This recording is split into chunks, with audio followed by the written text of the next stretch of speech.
I'm Charlie Wright of Gold Derby, and today I'm speaking with Harvey Guillén, who plays the familiar Guillermo de la Cruz on the FX show What We Do in the Shadows. First question I want to ask you, sort of like a general question, is what has been your favorite thing about playing Guillermo over the last 5 or 6 years? Oh, wow. I think at the end of the day, I feel like something I take away from Guillermo is his tenacity. It's just that he never stops believing and he keeps going. And when all the odds are against you, and you find information that doesn't serve you and your hopes and dreams of your aspirations, that you keep going. And I think at the end of the day, we kind of need that reminder. I feel like whenever we see Guillermo go through an obstacle, people always come up to me and they always say, "Oh gosh, I just feel so bad for the guy." And that, I feel so bad about what happened with him and Freddie. Or I feel so bad what happened with him and like his mom, and having to say goodbye to his biological like mother because he wants to be something so bad that he's starting to disappear in front of her, like, literally and physically. It's just his tenacity. I think that sometimes, the human spirit, like we all want the best for each other, and we all want to root for each other to have our dreams come true. And I think Guillermo amplifies that for all of us. Like, just every season, we're just rooting for him, rooting for him. But when you're rooting for him, you're really rooting for yourself because you see yourself in him. We've all been at a job that overlooks us for a promotion, or maybe had a crush on someone from far away we're too shy or embarrassed to bring up, or been not honest with our family about where we work, or honest with ourselves about our sexuality. He has all of these layers that we all do as humans. And so whenever we see this comedy that makes us laugh, but we see this one human character kind of like, make everything linear that connects to us, the humans watching. And yeah, I think that tenacity also sort of resonates even more because of the way that so many of the other characters kind of treat him, the way they treat him, it kind of almost like a doormat almost, you know? And for so many people, it would be so easy to just, absorb it and let that beat you down. But he still is able to harness that and thrust himself into something bigger. Yeah, I think that's absolutely true. You can make a choice, right? We're all human and we make choices. And he could have made a choice a long time ago to say, forget it, I'm out. Like, this is too hard. Life's too hard. I'm not doing this. I'm not adulting. I'm not, but it's just sometimes I even read this character and I'm like, give this guy a break, just like give this guy a break. And so people always ask me, or they come and, and they, if I meet someone on the street or someone, they're like, "Oh, you're kind of like not like Guillermo." And I was like, "Well, no, that's the character, but he's really quiet and soft-spoken, and I'm not." Like, I'm not a quiet person at all. And so it's always interesting to think that people just really believe, what they see on screen, and they're like, "Well, there you go. We think we've done a good job as a cast that you believe this group of vampires live with this human." One of the things that I think is so central to what has made this show work has been the chemistry between you and Kayvan Novak, plays Nandor. Hey, Uh, man. is it Kayvan? Yeah, Okay, Kayvan. making sure. Again, don't want to make an ass out of myself. The chemistry that you two have is so great, and I've read that you guys or the whole cast really they'll do one take that's exactly what's on the page, but then you'll also do other takes and you play around with it, and you're basically trying to make each other laugh sometimes. How long did it take to build that chemistry between you and him to the point where you were really comfortable improvising and trying out things with each other?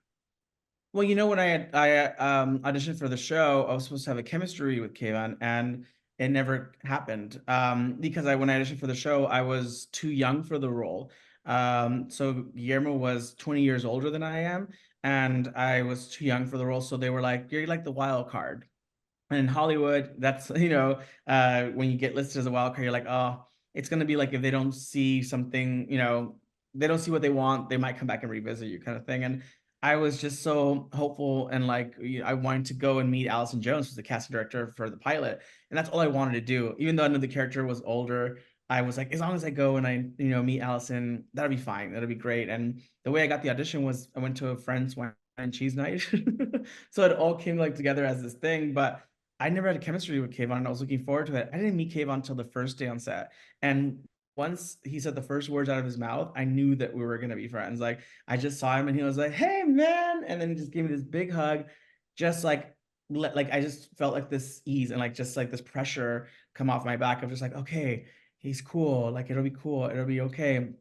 And then we just started talking, and I just never met anyone that I have such an instant rapport with. Like we were just bouncing jokes off each other. I think he's like one of the funniest, if not the funniest person I've ever met in my life. And he has like a heart of gold. Like it's just like he had all these things that like, Kayvon and I started off, as castmates, but ended up being, really close friends. And so I think that's inevitable when you do have chemistry with someone, whether you work with them or not.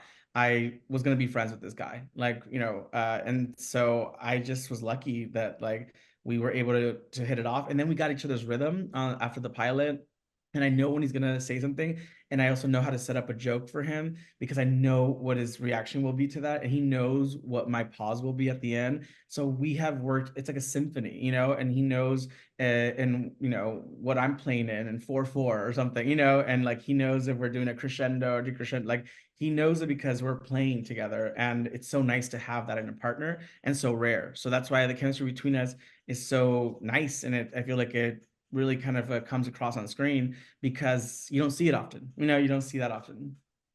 It's sort of piggybacking off of that. I'm curious as to what piece of improvisation that you've done on the show was your favorite that ended up making it onto the show, because I'm sure there's a bunch of stuff that you liked that that just didn't make it in there for one reason or another. But what's your favorite one that made it in there? Gosh, we've improvised in every scene. So there's been scenes that I can't believe it made it, and I was like, wow, that was all improvised.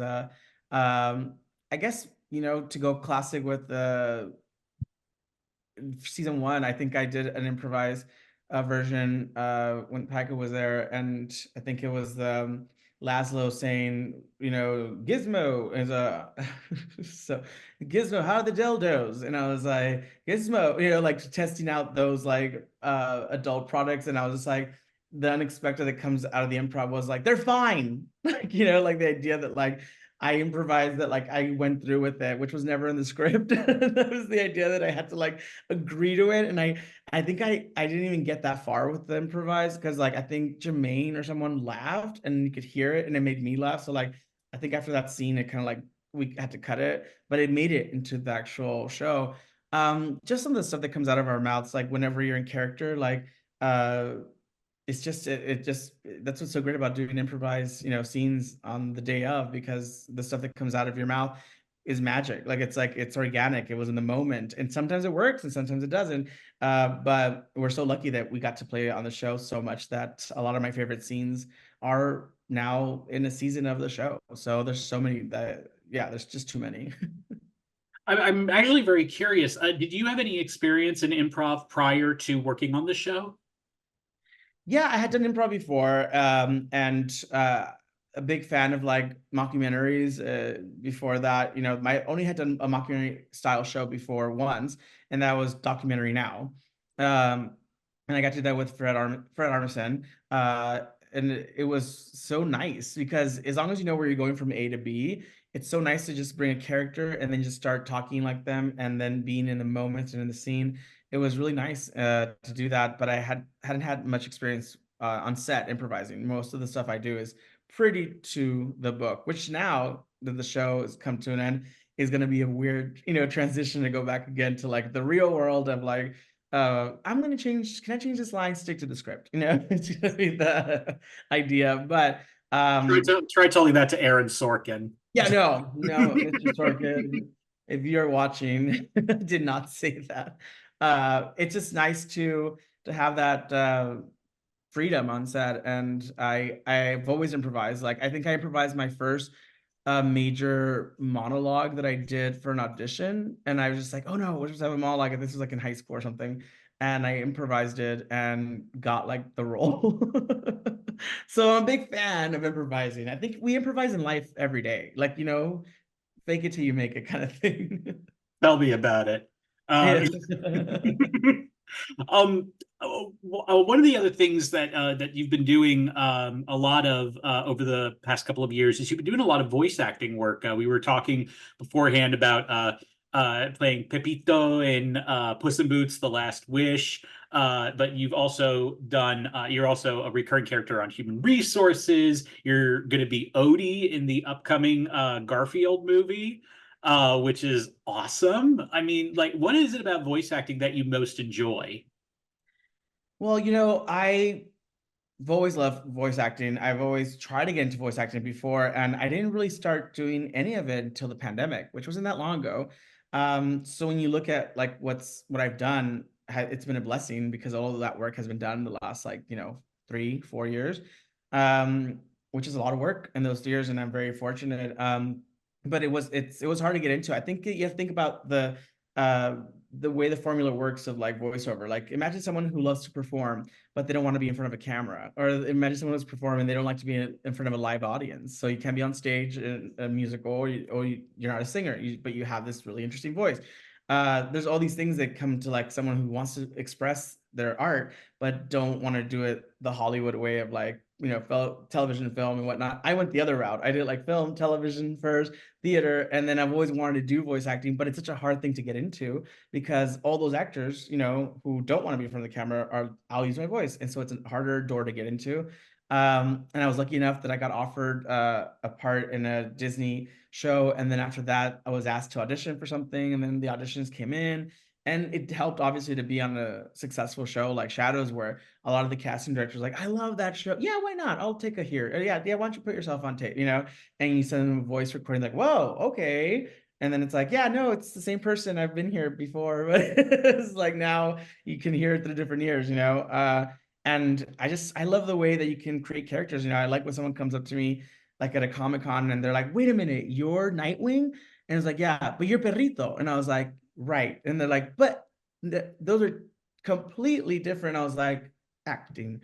And it's just nice. It's just nice because you get to play so many different characters, and you hide behind the animation, right? The animation can, make you look like whatever they want to make you look like, but your voice is what carries the story. So it's really nice to get to play that. So I love it. I love doing it, and we'll continue to do it. um, yeah, I mean, the other thing I'm really curious about is, we kind of talked about this earlier, but uh, you've been making this show for, I guess 6 years now, including over a global pandemic. Uh, what will you miss the most about working on this show? Oh, well, I think aside from like the crew that you get to like become family with, and we shot in Toronto, and seeing you know like the costume designer who won an Emmy for her amazing work, Laura Montgomery, like collaborating with her and like getting the new season and getting together, and we're like, what are we thinking? Because everything is thought out. I miss the collaboration connection with the crew that we had, because it was so nice. It's just everyone was so excited to work on the show. I've never been on a show or a project where every single department loves the show. Like they all love this. Like, what can I do extra? Like, what do you? No, it's fine. We'll do it. And it's like everyone goes above and beyond, and it's so rare. Sometimes people can be working in the industry and they might get a little jaded after like working. I've been here 20 years, and it's like every show is like the same last show. But not this show. Like this show was very near and dear to all our hearts, and I'll just miss, the people that I get to work with or got to work with, but we'll work again. I feel like when we left, I said, it's not forever. Forever is an awfully long time. And so it was just nice to like have that realization of like how lucky we are to like work with each other. And then of course I'll miss Kayvan. Like Kayvan, I knew my day was starting when he walks by my trailer and I just hear, hey man. And I go, hey man, because that was the way we greeted each other. And then the last day, when he came into the makeup trailer and his voice was just it was a little bit different. He opened the door, he was like, hey man. And it was just, I could hear it. I could hear it in the tone. I was like, no, do not start. I could hear it. And it was the end. It was like the end. That was the last time I would hear, hey man, on this project. And it was just surreal. Like, it was just like, oh man. But I made a lifelong friend, and just talked to him earlier today. So yeah, so we're not going anywhere. And who knows what the future might hold for us, you know? Adventure is out there. What the last thing I want to ask you is about I think I love how you have been making statements with your fashion at events. I think it's been it's been so much fun to see, you know, what you're going to wear at different events, because you always stand out in the best possible way. And I'm curious as to what's been your favorite outfit that you've worn at an event over the past couple of years. Um, well, you know, you got to remember, the being a guy of size, like, not a lot of people or designers were willing to dress me or to Oh yeah. design, you Oh, know? I know. I Yeah. know. And it's upsetting because you know, it reminds me of like how, you know, Julia Roberts going into like Pretty Woman was like, you know, I got money to spend in here, you know, kind of idea. And people don't take a risk because they're afraid, right? But you could be the first. And I've been fortunate enough that like after like, you know, talking to Christian Siriano and like you know, I was getting ready for the Academy Awards, and I had this vision of like, I really want to do something different. And I know that you don't really, you know, dress guys. And he dressed like Billy Porter before, but like in this custom, like, you know, gown that was really beautiful. And I was like, want to find like a happy medium where like it's like masculine and a little feminine, but like it's me. And like, it just wasn't something that they usually do. And we collaborated, and we had this idea of like, what if it was the 1920s, and but I'm going in a style like retro, so it's the Gilded Age, you know? So I go in, it's 1922, so my hair is 1922, but I'm giving a nod to the Gilded Age because that would be vintage back in 1922. And so that's how I got that idea. And then we got the whole tuxedo flair and whatnot. And working with Christian has been great. And after that, I think that the, you know, Vogue ran it, and like it got all this attention, and people were like, whoa, you know, a plus size guy looking good in fashion. And I was like, yeah, no, we are out here, and like there's a lot of us. And I feel like there's just not designers who are designing for us or making it available to us. After that, Christian and I became friends, and you know, he dressed me for that, and I hosted the GLAAD Awards. He dressed me for that, and I was honored with an award as well in California, and he dressed me for that. And so like we've been collaborating on different outfits. And then the Met Gala last year was I think the cherry on top, because it was kind of a nod to like Chanel with the tweed, you know, pink. But also it was pink, and it was honoring Karl Lagerfeld. And to be in my body, and being, you know, POC, and wearing pink, but still honoring, but not like forgetting, and also representing yourself, was a nice collaboration. I think that that gown was really beautiful, and I loved it. And I just, you know, love to continue to work with him and with designers who are willing to take that chance, because the payoff is, you know, like you said, people look to people in film and television, and to be inspired to be like, why can't I can wear that? I want, where can I get that? You know, and it's like, you should be able to get that. Let's all make it available to all of us. Well, Harvey, thank you so much for joining us. We wish you all the best over the next couple of months. And to all of our viewers, please like, share, and subscribe to this video. And don't forget to go to goldderby.com to make your Emmy predictions in advance of the nominations in July. Thanks so much, Harvey. Thank you.